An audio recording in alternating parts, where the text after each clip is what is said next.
Thank you. Can you hear me? Okay, very cool.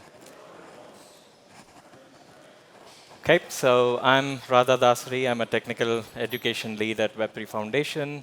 Um, Today I'm here to explain the Polkadot's architecture. So over the past two days, you would have heard a lot of technical talks with a lot of jargon.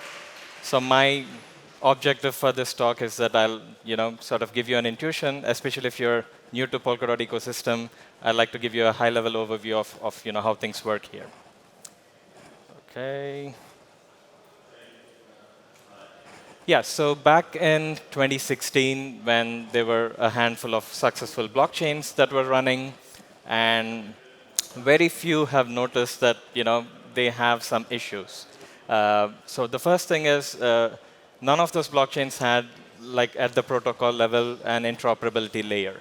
So you can already see there's a lot of excitement around interoperability between blockchains, but unfortunately they didn't have it. In terms of security, I'm not talking about like Bitcoin or Ethereum here. They're very secure networks, but there's a long tail of blockchains that didn't have a lot of security to them. Governance, no. So there's no on-chain governance concept at all. And then scalability, there have been multiple issues that we have seen like on networks like Bitcoin or Ethereum that they can't scale to the demand when it's actually there. Yeah, so there's not a lot of customization available in those networks. And finally, to coordinate any sort of upgrade to those networks, it was always an issue of coordination. So in 2016, there were a few thoughtful leaders who have foreseen all these problems, and then they've tried to design, blockchains that could actually solve these problems. So how did we at Polkadot go about solving these challenges, right? So that's where I'd like to mention the vision that went into creating this sort of architectural design for Polkadot. First of all, you would have heard about this blockchain maximalism. The Polkadot's main objective was to eliminate that. Like, not a single blockchain can be used for every blockchain use case that is out there. So there is no one size fits all. That's why you see an explosion of blockchain networks. If you just open one of the websites that tracks how many new blockchain projects are getting added. So everyone is trying to solve a specific problem in their own way, right? So, and we also believe in like openness and interoperability. So it's not like we are creating an island and everybody should, come and live on this island. On that island, we want this to be an interoperable network. Yeah, so technically, this is the technical definition that I show to technical audience. So Polkadot is a heterogeneous multi-chain protocol. It's the first production-grade sharded network that went live, right? So that connects and secures blockchains with pooled security and interoperability. So in simple words, you have Polkadot, which is like, you can view all of this as Polkadot, but Polkadot has a relay chain, which is securing these individual like blockchains that are running in parallel, and that's why they're called parachains, blockchains running in parallel to the relay chain. Yeah, so fundamentally, the challenges that I showed to you earlier, Polkadot has an answer, a design, an implementation to address every single problem that I've showed earlier. So it has like an inbuilt solution for connecting networks together. So if you're a parachain on Polkadot, you're able to talk to other parachains in a very secure way. So it handles heavy traffic at scale. So we are talking about execution sharding that is happening on Polkadot. So we have several cores. So if you listen to Rob's talk yesterday, it's possible for you to use like multiple cores at the same time and scale let's say you want to mint 100,000 NFTs. The architecture sort of supports it in a way. Industry-leading security. So I can show the specifics of that as well. So we use what's called nominated proof of staking. It's a very sophisticated staking model out there when compared to other blockchains. We have several guarantees associated with that right there. And this, you're attending Sub0, so I'm hoping that you're familiar with Substrate blockchain building framework and the customizability it sort of offers for your specific blockchain use case. So it's very customizable in a way. We have on-chain governance, and one of the sophisticated on-chain governance models out there. The discussion on how it's working, it's not part of this topic, but the technical implementation of on-chain governance, it's one of the pioneers in that space. So we have self-upgrades, so you're able to upgrade the network, the runtime, without having to coordinate on social media or talking to the nodes. So most of these upgrades are on-chain, and then the governance is going to assist you with that upgrade. All right, so here's the snapshot of the network. So you see every 6 seconds a new block is being produced. There are over 17 million blocks on the Polkadot blockchain network right now. You can see there are multiple events that happen within these blocks, XCM transfers, which means like there are interactions between parachains. And I want you to also look at the finalized and best section there. So you see that finality is just lagging behind 3 blocks of the best block that is being produced. Yeah, so finality with 6-second block time, it's around 20 seconds. So every 20 seconds, you can be sure that the transaction that's in the block is sort of finalized. And also in terms of the network, when I say Polkadot network, I'm talking about this. So you have all these nodes that are running across the globe. Geography-wise, it's decentralized. Even if you look at the Nakamoto coefficient or other decentralization metrics, we're doing pretty well in that area. So yeah, so why do we need these parachains, right? So okay, so we have like Polkadot relay chain, and then we're saying all these individual blockchains out there. So what do they actually do? So the field is wide open. So there are several blockchain use cases, and what these parachains could do is focus on one specific use case, write code or implementations that are catering to that specific use case and the user base. And the job of Polkadot relay chain is to connect these together seamlessly, so that one blockchain can leverage the capabilities of the other blockchain in an easy way and secure way. OK, so the talk is about the architecture design. So here is the Polkadot's architecture. Some think of like Polkadot as a layer 1 blockchain with parachains as like optimistic rollups on top of it. But I would, or majority of us would disagree with that comparison. We see Polkadot as a layer 0 blockchain, because if you look at it, Polkadot, the job of the relay chain of Polkadot is just to connect these chains together and validate their blocks and then sort of keep them secure. There's not even like a smart contract functionality on the relay chain, right? So relay chain itself can't do much. It puts all of its application logic on the parachains, which are layer 1. So you can name any sort of layer 1 blockchain out there, Ethereum, Solana, whatever they can do, an individual parachain can do exactly what it does. Because pretty much these parachains are sort of like layer 1s, and then you have the full flexibility to implement all these Turing complete blockchains out there. And finally, if a Polkadot relay chain were to talk to other blockchains out there, like Ethereum or Bitcoin or any Cosmos, any blockchain that is open for communication, you sort of can have these bridges, and the implementation will also happen through the interface that you have for a parachain. So basically, a bridge will also be on the parachain. Yeah, so a bit more terminology that you would have heard of, but don't have a good insight. So I would say, yeah, so collators. So again, I told you parachain is like a blockchain in itself. So that blockchain network needs to have nodes, and those nodes are called collators. And the job of the collators is to just listen to the transactions happening on the parachain network, package that into a block, and then send it to the validators on Polkadot relay chain.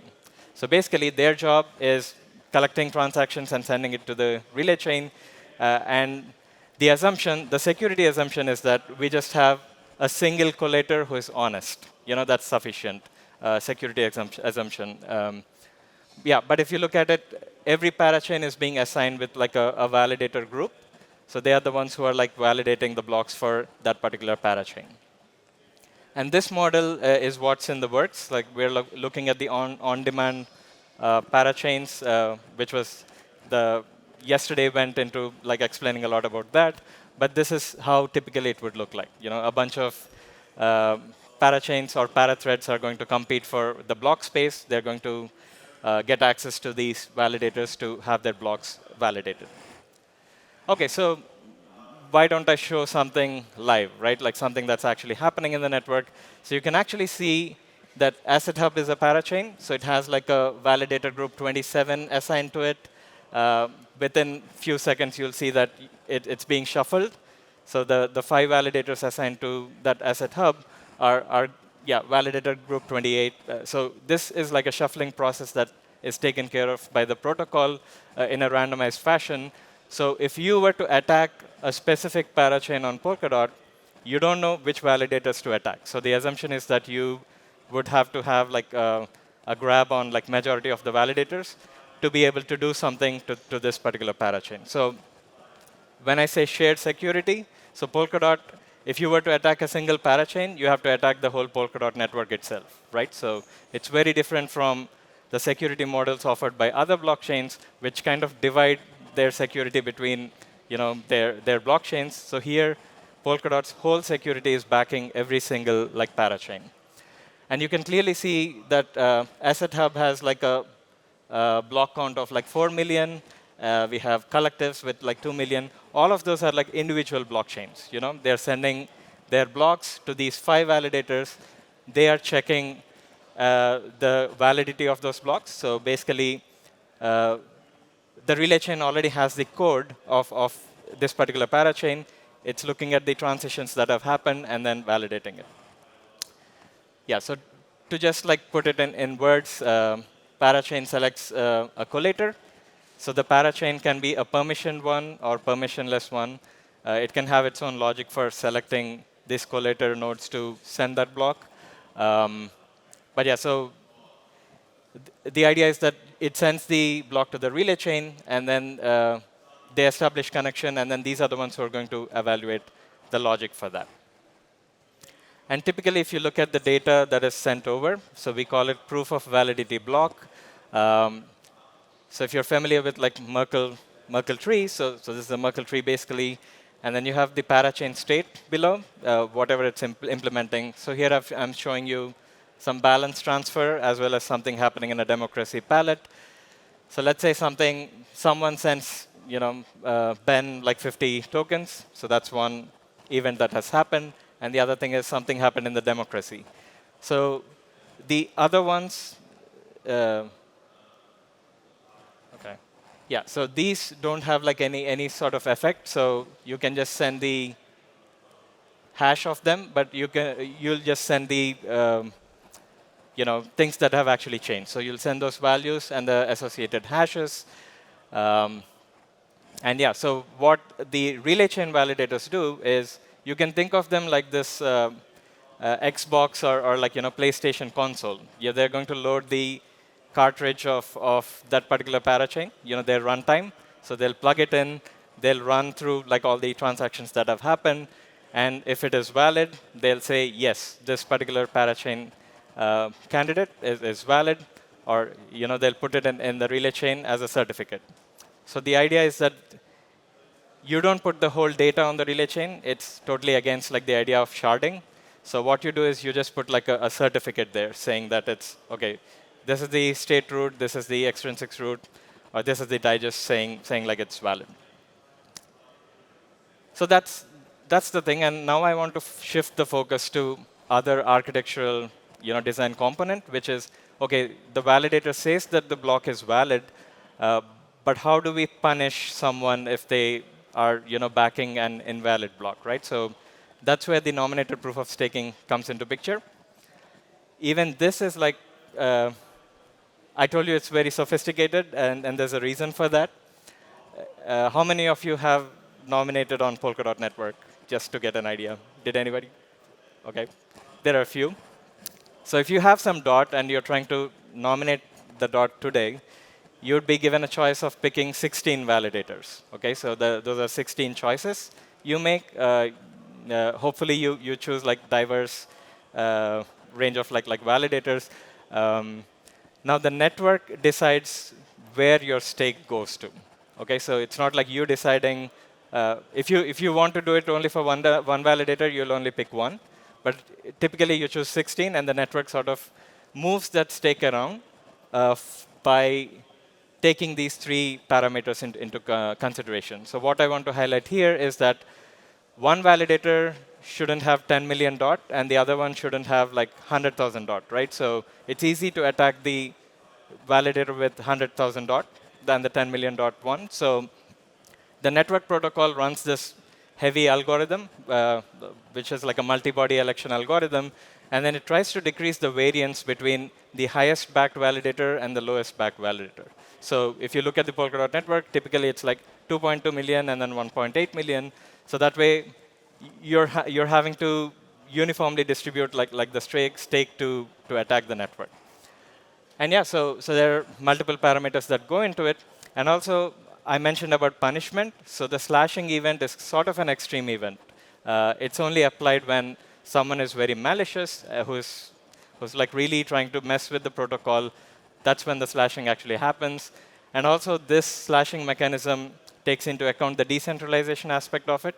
So if there is like a centralized person who is like running the validator nodes, majority of them running on like a single cluster of cloud. If all of them go offline at the same time, then slashing is applied. So there's a threshold for it. 10% of validators should go offline for slashing to actually occur for offline event. So if you're just like a single validator who's going offline, you'll lose rewards, but you're not sort of punished. So that's the idea. We want to encourage decentralization and sort of punish centralization in the protocol itself.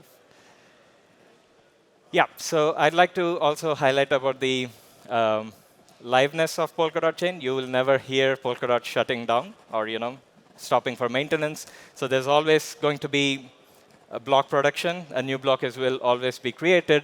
It's through what we call like Babe. So you can think of this like proof of work kind of thing, where we don't do proof of work, but a block is already like assigned indefinitely. And then we have deterministic finality through Grandpa, which is capable of finalizing a subchain in an instantaneous way. So it's not going to vote on single blocks, but rather than that, like it'll vote on the entire subchain. So this sort of gives this thing I showed to you earlier. Finality will always lag by 3 blocks, and even if finality stops for some reason, the best block is going to be added, and the network will be alive. Yeah, so the main design for Polkadot, it's catered towards these parachains. We want to eliminate the overhead of you bootstrapping your own security. So Polkadot is going to give you that shared security. You don't have to be isolated. Polkadot is giving that interoperable solution right off the bat. And yeah, so you have the security with that as well. And how do we do that? We have Polkadot SDK, which is the new name for that monorepo, which is a collection of substrate, frame, and then we have Cumulus, which will let you convert like a solo chain into a parachain. And here you're using the battle-tested libraries, so Parity and other great developing teams out there have developed these libraries, and they're available for you to just plug and play. So frame, so there's been a lot of discussion about palettes, during Sub0. So frame stands for that, and then these are the modules that you could just include in your blockchain, right? So it's almost like drag and drop. Okay, I need governance in my blockchain, just drag and drop like the governance palette. I need staking on my blockchain, just drag and drop that. And I typically do workshops on this as well. It's just a couple of lines of code, and your blockchain has this new functionality. And the beautiful thing about this is all of these modules are customizable. You're able to modify any sort of code, parameters, interfaces that are available in here, or you could also write your own palette for your blockchain. I also talked about like blockchain interoperability. So we have XCM, which is like a language that you can speak cross consensus. So XCM stands for cross consensus messaging like format. Um, so I was part of like Polkadot Blockchain Academy, a couple of months ago, I guess. Yeah. So we had like a really good overview of what it can do. So there's a lot of thought process that went into writing this programming language, and we feel this would not only be useful in Polkadot, but also for like other ecosystems out there. And typically it works like this. So we're talking about this on-chain upgrades on every parachain at a frequent interval. So what used to work previously would not work after the upgrade. And to handle that, you have like an XCM executor, which will take care of interpreting the XCM message and then mapping to the exact function that the extrinsic is going to sort of invoke. And XCM is live, so you can already see 23 of 48 parachains on Polkadot are sort of using XCM every day, every hour. You see plenty of transactions that are happening across chains. And yeah, so we have this, and then think of like what would happen once the Ethereum bridge, trustless bridge, is live, bringing all those Ethereum assets into Polkadot, and all of them being available to every other parachain that has open channels with each other. Yeah, so all of this conspires into this, right? Like you as a developer are going to focus on your use case. You don't have to worry about the security. You don't have to worry about like, the communication security. All of that is taken care of by Polkadot. And how do we do all of this magic in a way? We have what's called a WebAssembly blob. Um, yeah. So basically, WebAssembly blob is the brains of the blockchain, and the brains can be exchanged or so replaced in a way. So every time you upgrade like a parachain or Polkadot relay chain, you're swapping that WASM blob with the new blob. So that's how it typically works. And rest of the node, it just takes care of like networking, and it's like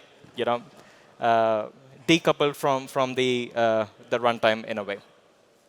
And then we have like finality grandpa, which takes care of finalizing the transactions. So yeah, as all of you are part of the blockchain ecosystem, most of us believe in this, like code is law.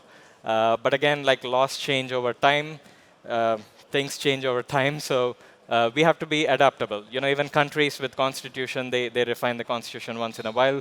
So that's why we have like OpenGov, and OpenGov includes changing itself as well. The governance model of Polkadot has upgraded itself a couple of months ago. And the way it works is every token holder should be able to take part in this governance thing. There are multiple tracks.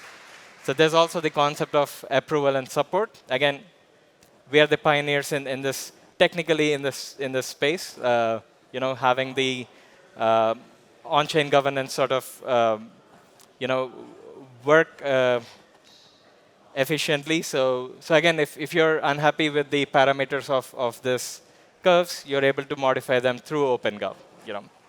Sort of a meta protocol that can correct itself.